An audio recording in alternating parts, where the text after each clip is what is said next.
2034 সালের ফুটবল বিশ্বকাপ সৌদি আরবে অনুষ্ঠিত হবে। এই বিশ্বকাপ উপভোগ করতে সৌদি আরব সফরকারী দর্শক সমর্থকের জন্য মদ্যপান নিষিদ্ধ থাকবে। মূলত সৌদি আরবের সংস্কৃতি ও ঐতিহ্যকে সম্মান জানাতে দেশটিতে অ্যালকোহল পান করার অনুমতি দেওয়া হবে না।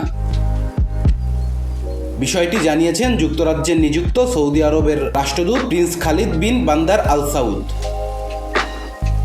তিনি বলেছেন, এই টুর্নামেন্ট দেখতে যারা সৌদি আরবে যাবেন তাদের উপসাগরীয় অঞ্চলের দেশটির সংস্কৃতিকে সম্মান করা উচিত। বিশ্বকাপ চলাকালীন সৌদি আরবের কোথাও মদ বিক্রি করা হবে না, এমনকি হোটেল, কফি শপ, রেস্টুরেন্ট, স্টেডিয়ামের কোথাও মদ পান করা যাবে না।